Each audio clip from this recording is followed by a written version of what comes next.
Module 6 assignment is entitled Early Adulthood Development. The first question was, how does research on life conditions that accelerate telomere shortening illustrate the joint influence of heredity and environment on biological aging? Um, Telomere is it is found when telomere length reduces, then lifespan of an individual increases. Telomere length decreases with age. Is the length is shorter than the average telomere length for a specific age group, has been associated with increased incidence of age-related diseases and decreased lifespan in humans. Telomere length is affected by a combination of factors, including donor's age, genetic, uh, social and economic status, exercise, body weight, and smoking.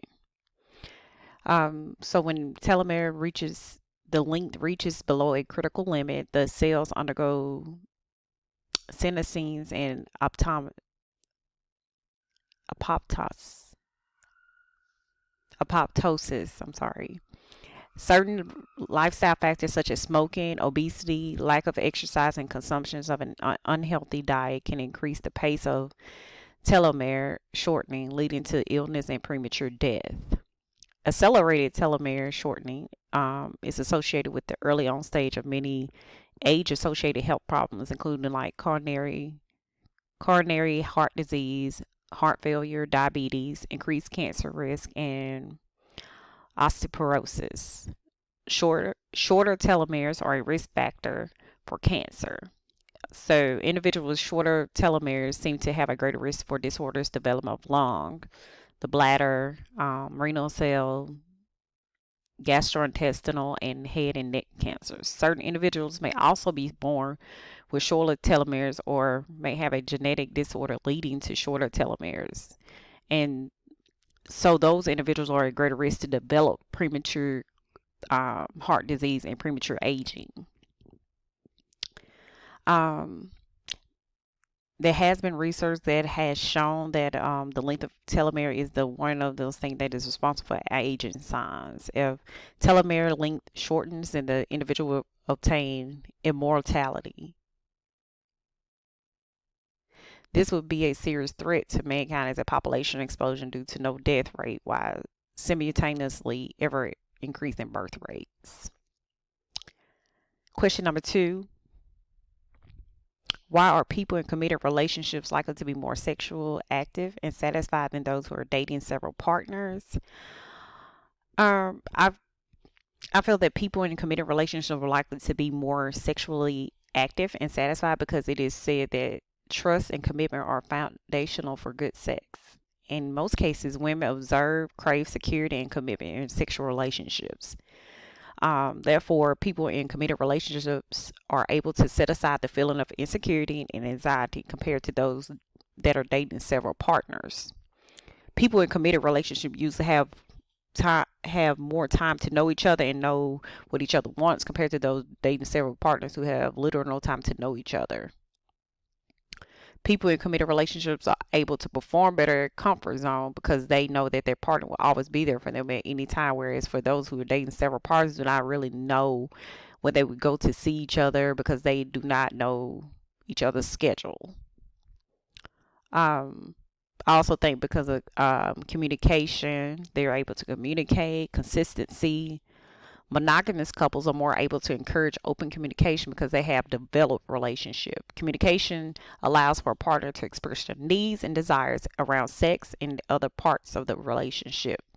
Consistency also for a person to have more opportunity to have sex. When we have a healthy relationship and a partner, we will come home to every day and increases the opportunities to have sex more frequently. And some people do it because of safety. Obviously, the more partners, the more of an increase of a risk there is because having multiple partners increases the risk of sexual transmitted diseases, and this can create fear around sex. Um, Also, having a mutual respect, having a partner in life, not just the bedroom. Respect for all parties is extremely important when it comes to relationships and sex. Respect allows for space to be vulnerable without feeling shame or embarrassment when expressing needs in the bedroom. Having a partner in life and not just in the bedroom increase the intimacy in the relationship. When a person feels like they have a partner by their side, they will become more inclined to initiate sex with the person on a frequent basis. How does expertise affect information processing? Why is this expertise necessary for not but not the same as creativity? Experts solve problems in fields more effectively because they are well structured, easily activated to knowledge that allows them to do efficient search for solution space. Domain knowledge explains may domain knowledge may act as a mental set, promoting fixation and creative problem solving attempts. There are several information processing usually used um, for these. Encoding is collecting and representing information. Storage is holding information, and retrieval, which is obtaining the information when needed. And control process, it determines how and when the information will flow through the system. Creativity and expertise are somehow related, but they are still different things.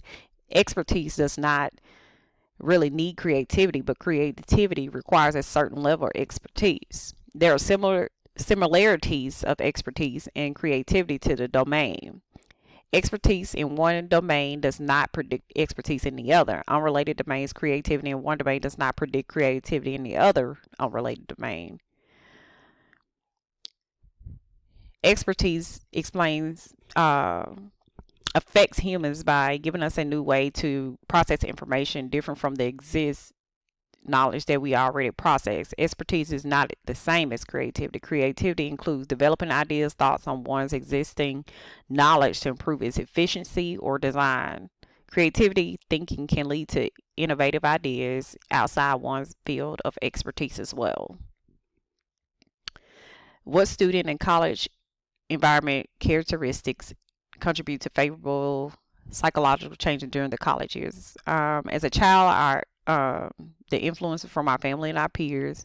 When one goes to college, this time contributes to favorable psychological change because it broadens the way people think. We begin to surround ourselves around people we may not typically have the opportunity to experience. It gives the student more way of thinking, creating growth. This also allows a person to have the opportunity to discover what is important to them and their personal values. The next question is what cultural changes have led to the emergence of the period known as emergent adulthood? In previous generation, it was common to stay at home when you were married. Now, because of the increase in financial recession, people are getting married much later in life. People are now also working to pay off massive student loan, causing them to delay a starting a family and entering typical adulthood. Emergent adulthood has been proposed as a new life stage between adolescence and young adulthood, lastly roughly from ages 18 to 25.